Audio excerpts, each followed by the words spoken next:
বন্ধুরা আজকের আমার ভিডিওর বিষয়বস্তু হলো চন্দ্রমল্লিকা গাছের সেকেন্ড পটিং এবং চন্দ্রমল্লিকা গাছ প্রতিস্থাপন করার 10 থেকে 15 দিন পর গাছের খাবার কি খাবার চন্দ্রমল্লিকা গাছে প্রথমবারের জন্য প্রয়োগ করতে হবে, কোন খাবার প্রয়োগ করলে চন্দ্রমল্লিকা গাছ খুব তাড়াতাড়ি বৃদ্ধি পাবে, বুশি তৈরি হবে কিভাবে, তাছাড়া চন্দ্রমল্লিকা গাছের পাতায় কোন খাবার স্প্রে করতে হবে, কোন খাবার স্প্রে করলে চন্দ্রমল্লিকা গাছের পাতা থাকবে সবুজ।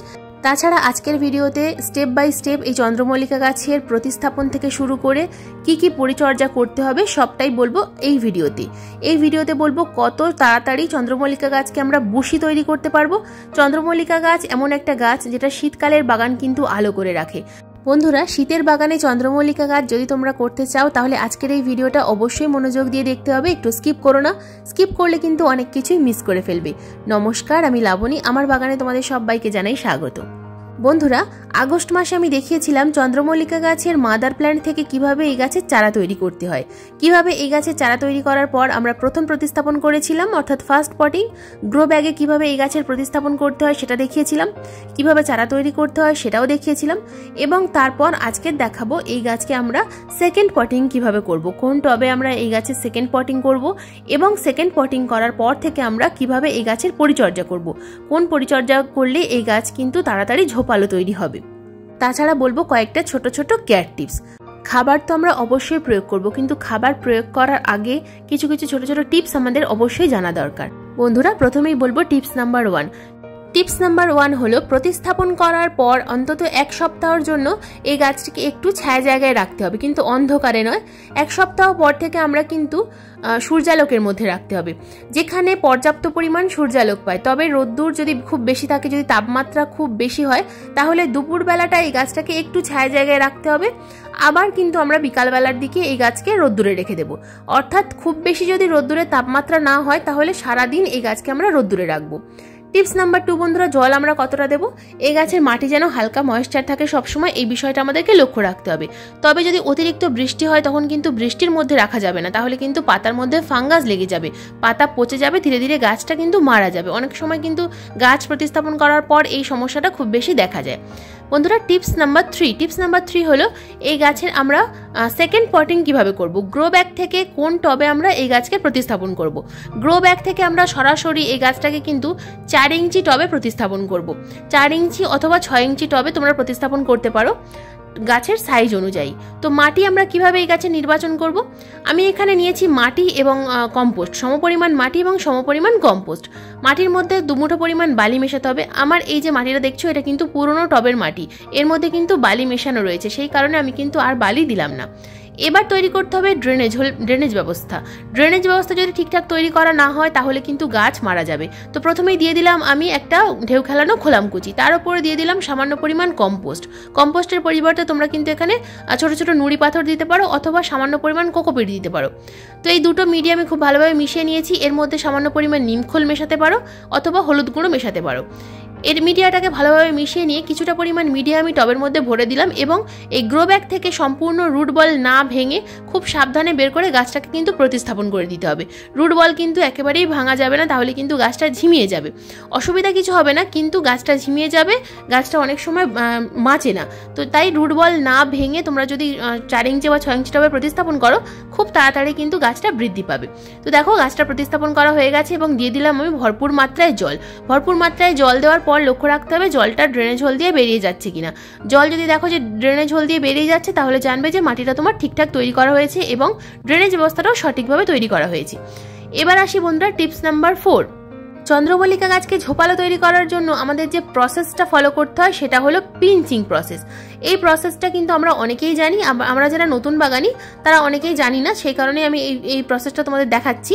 দেখো কিভাবে আমাদেরকে পিঞ্চিং করতে হয়। পিঞ্চিং করতে গেলে যে 2টো পাতা থাকে, এই উপরের 2টো পাতাকে আমাদেরকে হাতের সাহায্যে এইভাবে কেটে দিতে হবে।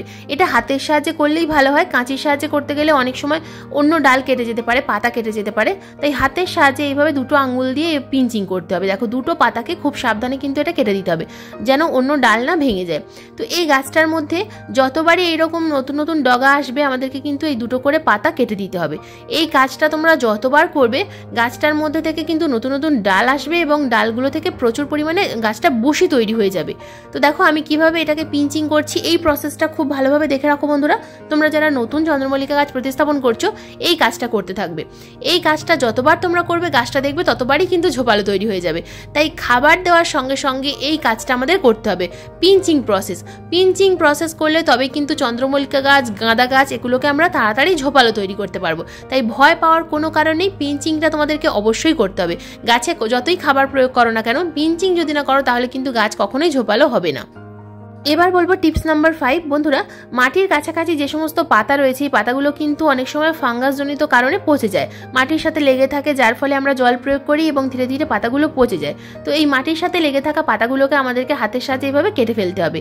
তো তোমাদের বাগানে চন্দ্রমল্লিকা গাছে যদি পাতা এরকম মাটির সাথে লেগে থাকে সেই পাতাগুলোকে তোমরা কিন্তু তুলে ফেলবে, কেটে ফেলবে, তবেই কিন্তু গাছ ভালো থাকবে। নইলে একটা পাতায় যখনই ফাঙ্গাস লেগে যাবে পরের পাতায় ফাঙ্গাস লেগে যাবে।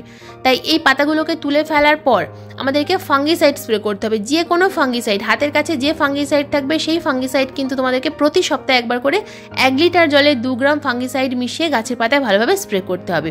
আমি যেহেতু গাছের পাতায় আজ একটা খাবার প্রয়োগ করব তাই এখন আর তোমাদেরকে আমি ফাঙ্গিসাইড প্রয়োগ করে দেখাতে পারলাম না। তো তোমরা কিন্তু প্রতি সপ্তাহে এই কাজটা অবশ্যই করবে। তো এবার আসি বন্ধুরা, কি খাবার আমরা এই যে টবে প্রয়োগ করব। গাছ সেকেন্ড পটিং করার পর 10 দিন পর আমরা কি খাবার প্রয়োগ করব। যেহেতু আমি রুট বল ভেঙে গাছটাকে প্রতিস্থাপন করিনি তাই 10 দিন পর খাবার প্রয়োগ করব। যদি তোমাদের রুট বল ভেঙে যায়, যদি রুট বল ভেঙে গাছ প্রতিস্থাপন করো তাহলে কিন্তু ছায়া জায়গায় রেখে দিতে হবে এবং তারপর 15 দিন পর গাছে খাবার প্রয়োগ করতে হবে। তো এটা যেটা দেখছো বন্ধুরা, এটা হলো ডিএপি, ডাই অ্যামোনিয়াম ফসফেট। বন্ধুরা, গাছের এখন ফুলের দরকার নেই, এখন গাছের বৃদ্ধির প্রয়োজন। তাই ফসফেট সমৃদ্ধ খাবার আমাদেরকে গাছে প্রয়োগ করতে হবে।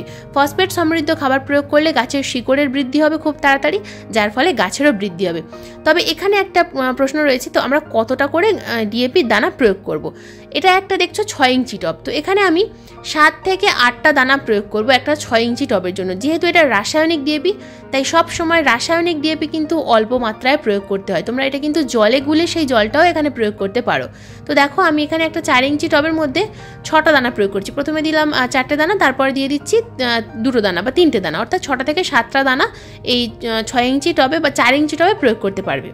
তবে যদি ডিএপির দানাগুলো অনেক বড় বড় সাইজের হয় সেক্ষেত্রে কিন্তু তোমরা 8 ইঞ্চি টবে 8টা দানা, 6 ইঞ্চি টবে 6টা দানা, 4 ইঞ্চি টবে 4টে দানা এইভাবে গুনে গুনে প্রয়োগ করবে।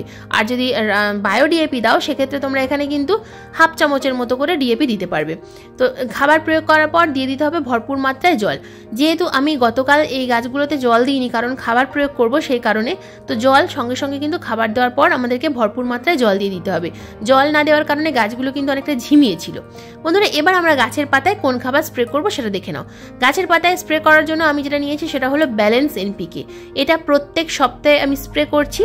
তো 1 লিটার জলে 2 গ্রাম পরিমাণ আমি নিয়ে নিয়েছি ব্যালেন্স এনপিকে। এটা আমি নিয়েছি 19-19-19, তোমরা এখানে 20-20-20ও নিতে পারো। এরপর যেটা নিয়েছি সেটা হলো এপসাম সল্ট। বন্ধুরা, এই চিনির দানার মতো দেখতে, এটা হলো ম্যাগনেসিয়াম সালফেট অর্থাৎ এপসাম সল্ট। এটাও নিয়েছি আমি 1 লিটার জলে 2 গ্রাম পরিমাণ। তো 1 লিটার জলে এই দুটো উপাদান খুব ভালোভাবে মিশিয়ে গাছের পাতায় প্রতি সপ্তাহে 1 দিন করে অর্থাৎ 7 দিন অন্তর অন্তর গাছের পাতায় কিন্তু স্প্রে করতে হবে। এই এপসাম সল্ট এবং ব্যালেন্স এনপিকে স্প্রে করার ঠিক 3 থেকে 4 দিন পর যে কোনো ফাঙ্গিসাইড স্প্রে করবে এবং আবার ঠিক 3 থেকে 4 দিন পর তোমরা কিন্তু এই গাছে কীটনাশক স্প্রে করবে। যে কোনো কীটনাশক তোমরা কিন্তু এই গাছে স্প্রে করতে পারো। তবে জৈব কীটনাশক কাকা অথবা নিম তেল স্প্রে করলে কিন্তু খুব ভালো হয়, কারণ ছোট গাছ যদি অতিরিক্ত রাসায়নিক কীটনাশক প্রয়োগ করা হয় অনেক সময় গাছের পাতা পুড়ে যেতে পারে। তাই যদি জৈব কীটনাশক প্রয়োগ করতে পারো তাহলে কিন্তু গাছ ভালো থাকে। তো এই 3 থেকে 4 দিন অন্তর অন্তর এই 3টে জিনিস কিন্তু তোমাদেরকে প্রয়োগ করতে হবে এবং ডিএপির দানা 15 দিন অন্তর অন্তর এইভাবে গুনে গুনে প্রয়োগ করবে।